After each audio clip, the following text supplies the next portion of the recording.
Amém. Podemos nos assentar, irmãos. E agora nós vamos passar para a palavra do Senhor. Quem vai trazer a pregação hoje vai ser o Danilo. As crianças também já estão subindo, né? Vamos lá, todas. Beleza. E hoje nós vamos falar um pouquinho, não sou eu que vou pregar hoje, vai ser o Danilo, mas vamos falar um pouquinho sobre um milagre, né? E como que a igreja reagiu a tudo isso. Vem aqui, Danilo. Vamos orar pelo Danilo. Olha só, o Danilo veio todo clean hoje. Cadê a Bíblia?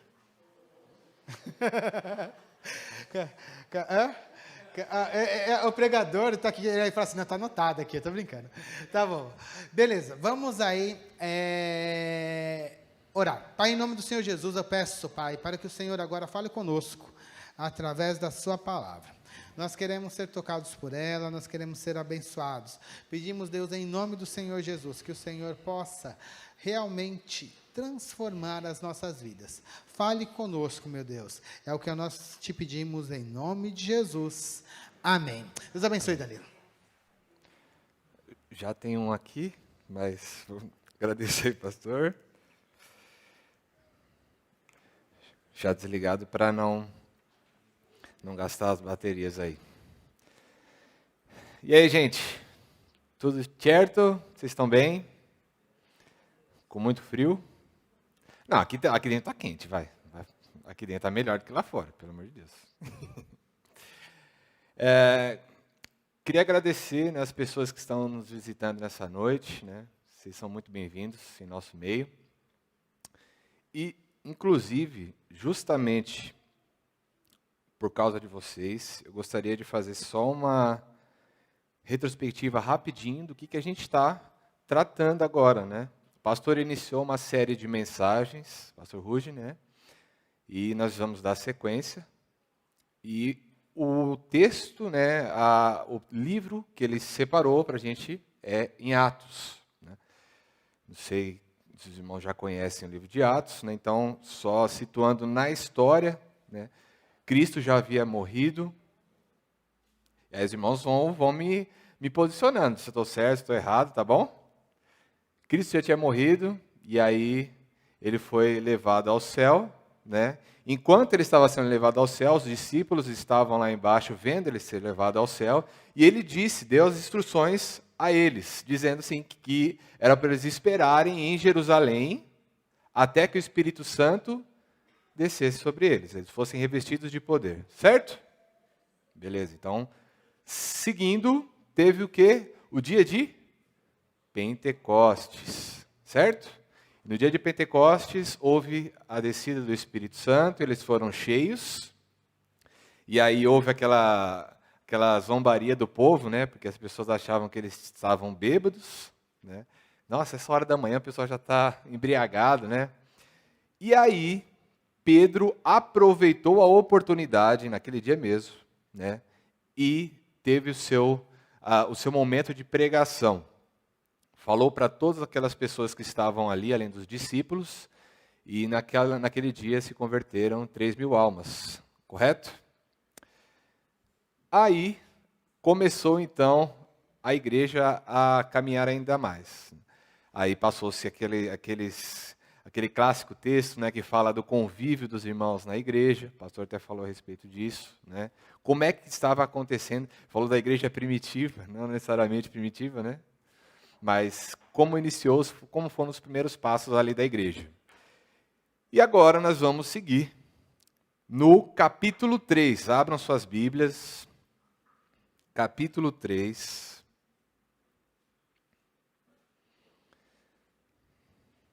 A versão que eu vou usar é a versão NVI, né? Mas está tudo ok. Eles estão já sinalizando o presente. Não, é no início mesmo, capítulo 3. No início, primeiro.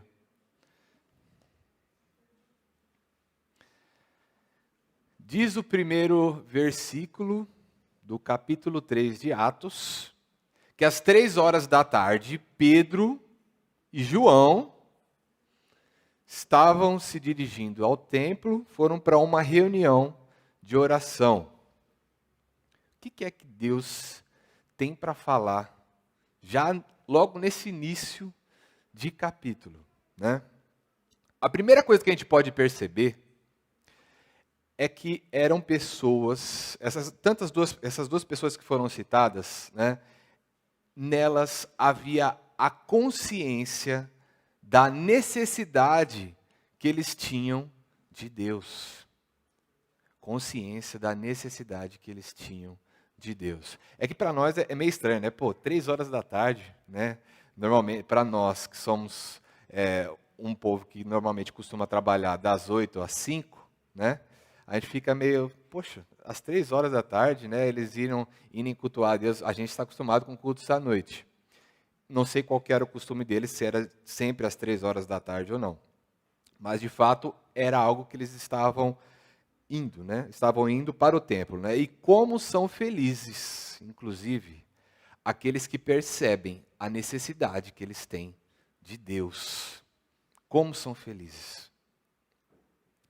E, inclusive, eu tenho certeza, né, que você possivelmente já deve ter vivenciado um pouco dessa sede. Né? Sede, a fome de Deus. Mas, ao perceber que eu necessito de Deus, ao perceber que eu estou com essa fome de Deus, como é que eu devo agir? O texto que a gente leu diz que os discípulos Pedro e João, né, eles estavam se dirigindo para uma reunião de oração. E aí eu gostaria de clamar a sua atenção a esse respeito. O que é que os discípulos que tinham consciência da necessidade deles, que eles tinham da fome, da sede de Deus, o que eles fizeram naquela época? E será que isso pode servir para nós hoje? A gente não precisa ir longe para descobrir. Lá, coladinho com o capítulo 3, né? Tem o início do capítulo 3, coladinho com ele, lá no finalzinho do 2, a gente vai ter um pouco da explicação disso, né? Versículo 46. 46 diz: todos os dias eles continuavam a reunir-se no pátio do templo. Para onde Pedro e João estavam se dirigindo? Para o templo, certo? E a partir disso eu começo a refletir, inclusive, a respeito do movimento que a gente tem, que a gente percebe na nossa sociedade atual, né? Nós estamos cada vez mais distantes uns dos outros, cada vez mais evitando uns aos outros, cada vez mais pensando não no outro, mas em nós mesmos. Isso, não sei se vocês conseguem perceber, mas para mim isso é muito claro, muito evidente, né? E parece que esse quadro, né, ele meio que foi agravado, né, depois da pandemia. O negócio ficou um pouco mais individualista, né? E quando a gente direciona a nossa atenção para a igreja, para a realidade eclesiástica, né, é possível a gente perceber que há um movimento muito parecido. Há uma espécie de evitação da presença física dentro da comunidade de Deus. Uma evitação da presença física dentro da comunidade de Deus. As pessoas, elas não querem mais cultuar juntas. E eu quero, inclusive, que você entenda o que eu quero dizer quando eu falo a respeito de cultuar. Cultuar. O texto diz, né, que eles estavam indo, né, para cultuar a Deus, né, Pedro e João. E ele fala assim: Pedro e João, cada um em sua casa, oravam e buscavam a Deus? Não, né? Está bem nítido, né? O que é que o texto diz? Fala que eles estavam indo para o templo. Eles estavam indo ao caminho do templo para se reunir e orar. Inclusive fala lá todos os dias. E o que eu aprendo com isso, né? Que as pessoas que tinham consciência da necessidade que elas tinham de Deus, elas não só deixavam as suas casas para se reunir em comunidade, quanto também faziam isso com constância, né, com persistência, com continuidade. Lá o texto fala todos os dias, a gente não sabe se é uma forma literal ou não, mas dá a ideia de que realmente era uma coisa que era corriqueira, uma coisa habitual, né? E o cultuar deles extrapola os moldes como muitas vezes a gente realiza os nossos cultos hoje. Até o pastor falou um pouquinho a respeito disso, né? Quando a gente vai no templo, qual que é o costume? A gente vem no templo, adora a Deus, ora, né? Perseveramos na palavra e ouvimos Deus falar conosco. No tempo deles, né, além de perseverar na palavra, além de orarem juntos, eles iam para o convívio, eles faziam as coisas juntos, né? E é assim que se comportavam as pessoas que tinham sede de Deus. E é engraçado, né, que parece que era o próprio Espírito Santo que naturalmente os impelia a essa união, né? Os conduzia nessa atração uns com os outros, né? Para eles estarem juntos nessa busca, né? E aí, e será que de fato Deus ele se agrada dessa forma de vida que os cristãos daquela época estavam tendo? Não sei. Não sei. Mas o que foi revelado para nós, a partir desse texto de Atos, fala o seguinte, que eles estavam sendo cada vez mais populares entre a comunidade que eles estavam, certo? Havia sinais e maravilhas sendo realizados entre eles, e manifestações, inclusive, do reino de Deus, que nem a gente aprendeu lá, tem aprendido na EBD, lá com a equipe de louvor, são manifestações do reino de Deus, né? E o próprio Senhor, é o que diz a palavra, o próprio Senhor ia acrescentando os que estavam sendo salvos a essa comunidade de cristãos. O próprio Senhor ia fazendo isso, né? E aí fica para nós a reflexão. A reflexão dos que têm sede, dos que percebem a necessidade que tem de Deus. Será que os meus métodos de buscar a Deus, eles têm me tornado mais próximo dos meus irmãos em Cristo? Guarde isso com você. Bem, vamos seguir.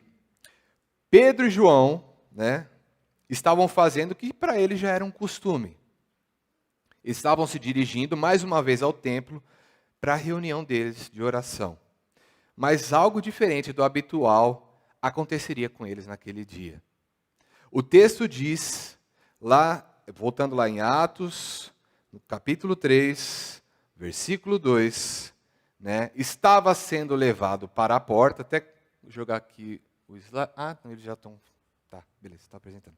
Estava sendo levado para a porta do templo chamada Formosa, um aleijado de nascença, que ali era colocado todos os dias para pedir esmolas aos que entravam no templo. Pode colocar para nós? E aí eu pergunto para vocês, vamos esmiuçar um pouco, entender esse versículo, né? O que estava acontecendo? Alguém estava sendo carregado, certo? Quem que estava sendo carregado? O aleijado. Era um aleijado, inclusive, o texto fala, né, que desde o seu nascimento. E aí cabe ressaltar algumas características importantes, né? Algumas pessoas, né, que têm com esse tipo de deficiência, elas conseguem ainda ter um pouco de autonomia, né? Alguns conseguem se movimentar, né? Alguns conseguem se locomover para onde eles quiserem. Já o caso desse rapaz, no caso já esse rapaz não necessariamente, né, 40 anos, esse homem de 40 anos, né? Ele já não conseguia, precisava de pessoas para levá-lo, trazer ele para lá e para cá. Tal era a gravidade do estado físico dele, né?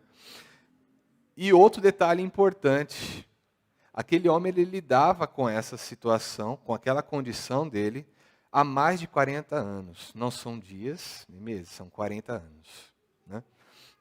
Pois bem, esse homem estava sendo carregado para onde? para o templo, para a porta do templo. Né? E o que ele ia fazer lá? Colher esmolas, né? Para quem estivesse entrando lá no templo. E dia a dia as pessoas passavam por ele. Né? Algumas pessoas ignoram, outras pessoas sentem compaixão e oferecem a sua contribuição para aquele rapaz, para aquele homem. Né? E assim, a situação ia se repetindo continuamente. E é engraçado, né, como está numa rotina, não sei se você já passou por algo muito parecido, né, mas quando você está agindo do mesmo modo sempre, né, no automático, né, a gente acaba perdendo alguns detalhes das situações. Né. Muitas vezes até no serviço eu acabo passando uns sufocos, né, porque a gente fala de osmose, né.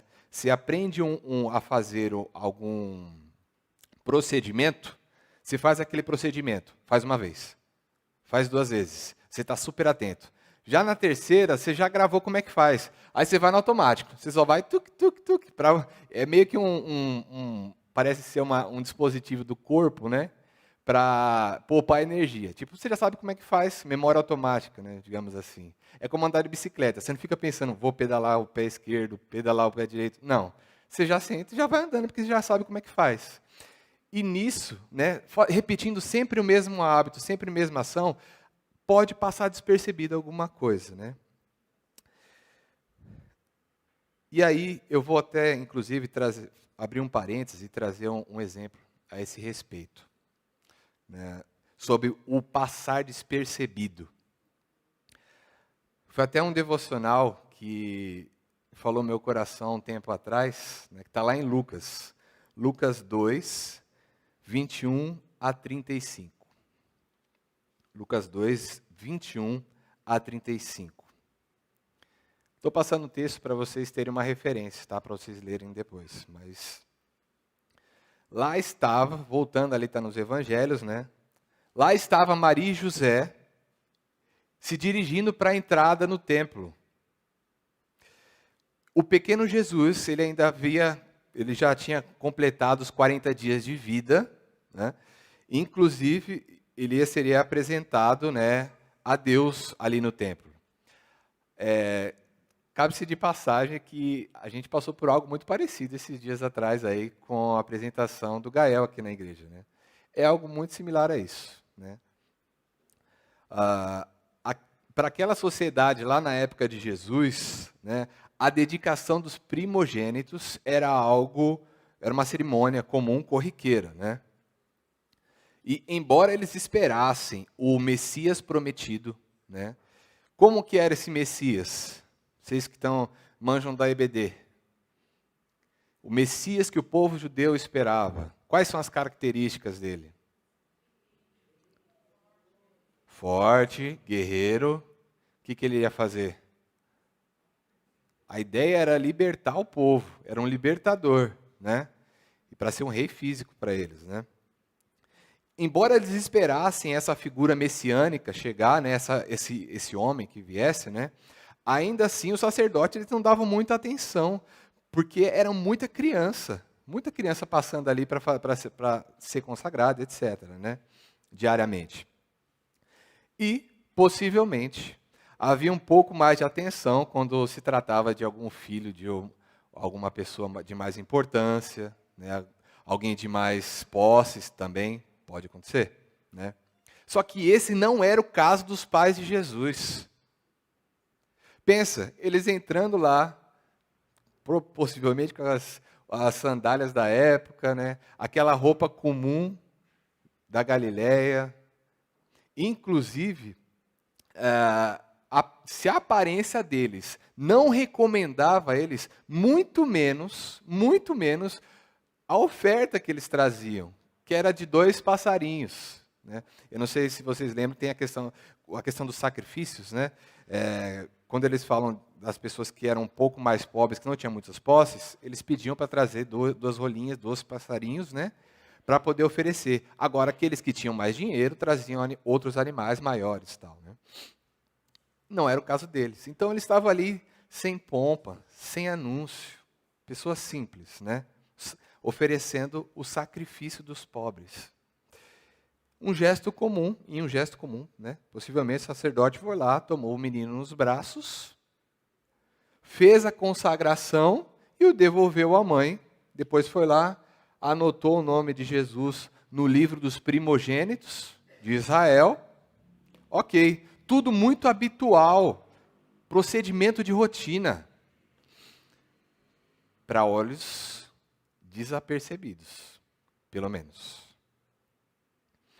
Mas, gente, quando o Espírito Santo ele entra em jogo, é muito engraçado. Ele muda toda a dinâmica da situação. Nessa história, as cortinas, elas inclusive estavam quase se fechando, né, para essa cena, né? Quando o outro personagem foi lá e quebrou todo aquele script, todo aquele roteiro que estava pronto, né? Seu nome era Simeão. Simeão. Diz o texto lá em Lucas 2, 25, que ele era um homem temente a Deus. E Simeão, ele havia recebido uma revelação especial. Os seus olhos veriam o Salvador. E diz o texto que ele, movido por quem? Vocês que leem aí. Por quem? Pelo Espírito Santo. Movido pelo Espírito Santo, ele foi ao templo. E ali, o idoso, né, dentre as pessoas que estavam lá, ele conseguiu reconhecer Jesus. E tomou ele nos braços. E louvou a Deus. Olha o que diz lá, no versículo 29. Ó soberano, como prometeste, agora podes despedir em paz o seu servo, pois os meus olhos já viram a tua salvação, que preparaste à vista de todos os povos, luz para a revelação aos gentios, para a glória do povo de Israel, teu povo. É quase que triunfante o negócio quando ele pega, né? Traz aquela energia, né? E aí você percebe, vocês conseguem notar o contraste de um para o outro? Era o mesmo templo, era o mesmo dia, a mesma criança, mas as mãos eram diferentes. As mãos eram diferentes. Para o sacerdote, Jesus era só mais uma criança. Mas para Simeão, ele era único. O Redentor, o Salvador da humanidade. Imagina a honra de você carregar o Mestre nos braços, né? E é por isso que eu disse que é engraçado, né? Como o estar preso numa rotina, né? O agir no automático, sem ter perspectiva de mudança, pode nos fazer desatentos a algumas situações e nos fazer até, às vezes, perder oportunidades, deixar de enxergar as bênçãos. Fecha parêntese. E assim estava aquele homem aleijado, né, sendo carregado para a porta do templo mais um dia. E em mais uma tentativa, inclusive, de pedir esmolas para quem estivesse entrando ali. E mais uma vez as pessoas passavam por ele. Os mesmos personagens, o mesmo local, o mesmo movimento. Mas quando eu disse, né, como eu falei, quando o Espírito Santo ele entra na jogada, a dinâmica toda muda. Toda. Vamos ver um pouco mais a respeito disso no texto. Volta lá para Atos 3. Atos 3, versículo 3. Vendo que Pedro e João iam entrar no pátio do templo, pediu-lhes esmola. Pedro e João olharam bem para ele. E então Pedro disse: olhe para nós. O homem olhou para eles com atenção, esperando receber deles alguma coisa. Disse Pedro: eu não tenho prata nem ouro, mas o que eu tenho, isto lhe dou. Em nome de Jesus Cristo, o Nazareno, ande. Segurando ele pela mão direita, ajudou-o a levantar-se. E imediatamente os pés e os tornozelos do homem ficaram firmes. E de um salto, pôs-se de pé e começou a andar. Depois entrou com eles no pátio do templo, andando, saltando e louvando a Deus. Quando todo o povo viu andando e louvando a Deus, ele reconheceu que era ele o mesmo homem que costumava mendigar sentado à porta do templo chamada Formosa. Todos ficaram perplexos e muito admirados com o que tinha acontecido. Mas pela ação do Espírito, tudo mudou. A alegria inundou e uma vida foi totalmente transformada ali. E agora eu queria pedir para você fazer um exercício. Imagine que você seja um desses dois discípulos. Imagino eu sendo um desses dois discípulos. Né? Agora imagina se nós tivéssemos escolhido ficar em casa naquele dia. Tivéssemos escolhido evitar a intimidade com os nossos irmãos. Tivéssemos escolhido nos privar de estar na comunidade de Deus. Uma oportunidade passaria e nós a perderíamos.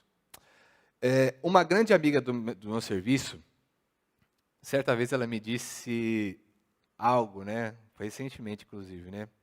Que eu guardei no coração.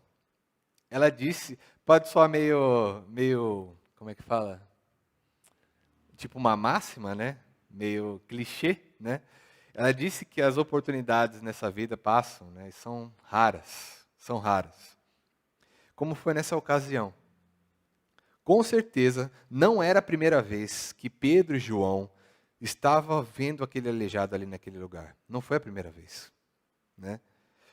E eles estavam ali no templo e tal, mas foi aquele dia que Deus escolheu, de acordo com a sua soberania, para realizar aquela ação grandiosa.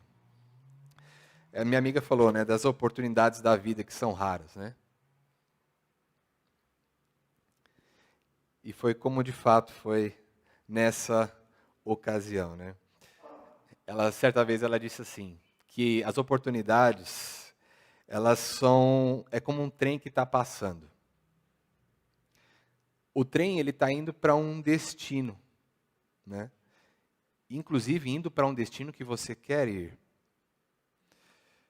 E uma porta se abre. Você tem então a opção. Você tem a escolha. Né? Você decide se você vai entrar ou não. Você decide se você vai ficar estagnado ou não, se vai abraçar aquela oportunidade ou não. Mas fato é que quando a porta fechar e o trem partir, você já não vai ter mais essa opção de escolha. E realmente, aqueles discípulos aproveitaram a oportunidade. Eles tinham consciência da necessidade que eles tinham de Deus. E foram ao encontro de Deus naquele dia habitual. Eles esperavam um banquete, né, para aquelas pessoas, para aquela comunidade que o Espírito Santo entregaria. E eles foram surpreendidos por um transbordamento disso. Um transbordamento. E enquanto eu li esse relato em Atos, né, desse paralítico de tantos anos, né, que era colocado diariamente naquele ambiente de fé, né, onde a fé era exercida, inclusive, até aquele momento ele não tinha visto a sua vida sendo transformada. Né? Enquanto eu li esse relato, muitas vezes voltava a minha mente para alguma outra passagem, sabe, como se fosse um eco. Né? Pois bem, é como se os discípulos eles estivessem vivendo algo que já tinha acontecido numa outra ocasião, de alguma outra forma. E aí eu lembrei do texto. Vamos lá, João 5.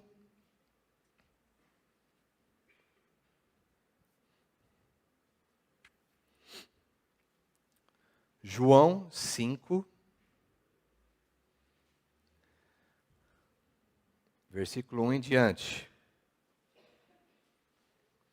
Algum tempo depois, João 5, versículo 1 em diante. Algum tempo depois, Jesus subiu a Jerusalém para uma festa dos judeus. Há em Jerusalém, perto da Porta das Ovelhas, um tanque, que em aramaico é chamado Betesda, tendo 5 entradas em volta. Ali costumava ficar grande número de pessoas doentes e inválidas, cegos, mancos, paralíticos.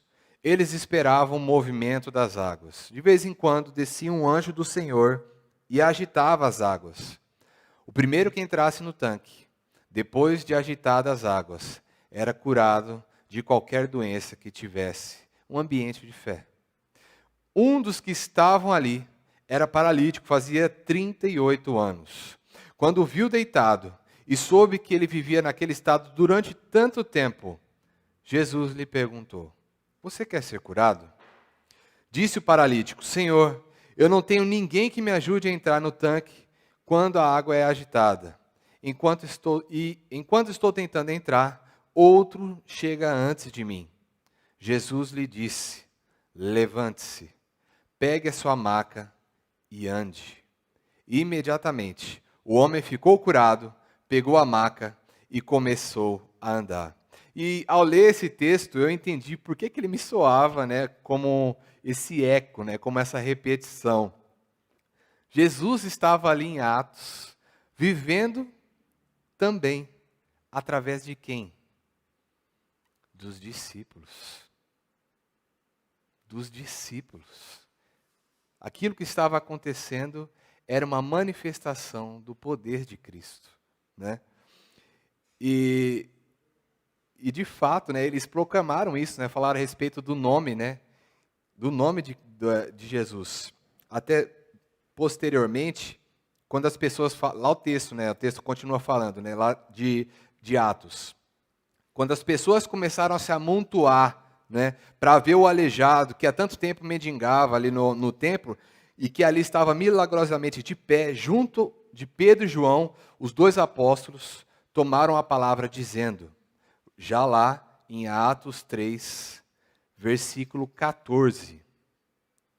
Vocês negaram publicamente, voltando para um pouco antes, Caros israelitas, por que tanto espanto? Por que vocês nos olham como se esse homem tivesse andado por causa do nosso poder ou devoção? O Deus de Abraão, de Isaac e de Jacó, o Deus dos nossos antepassados, glorificou o seu filho, aquele que Pilatos declarou inocente e vocês rejeitaram. Vocês negaram publicamente o santo, o justo, e pediram que lhes fosse libertado um assassino. Vocês mataram o autor da vida, mas Deus o ressuscitou dos mortos. E nós somos testemunhas disso. Pela fé no nome de Jesus, o nome curou esse homem, que vocês veem e conhecem. A fé que vem por meio dele, lhe deu essa saúde perfeita, como todos vocês podem ver. E assim eles aproveitaram, já linkaram a oportunidade. Lá no versículo 19 já diz, arrependam-se, pois, e voltem-se para Deus, para que seus pecados sejam cancelados, para que venham tempos de descanso da parte do Senhor, e Ele mande o Cristo, o qual lhes foi designado Jesus. É necessário que Ele permaneça no céu, até que chegue o tempo em que Deus restaurará todas as coisas, como falou há muito tempo por meio dos santos profetas. Nós já estamos indo para o final, essa é uma mensagem bem rapidinha.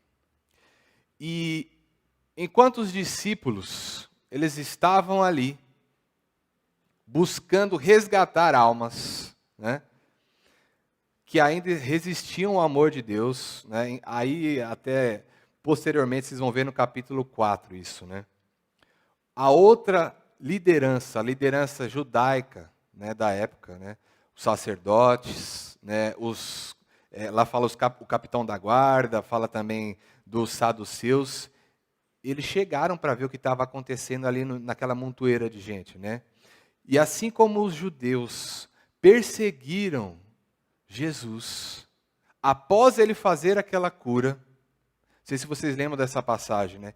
Que quando Jesus fez essa cura, era que dia da semana? Era sábado. E aí isso detonou uma perseguição contra ele, né? Assim como eles foram perseguidos, né? Cristo foi perseguido, né? Os discípulos passaram também a ser perseguidos, foram atormentados, né?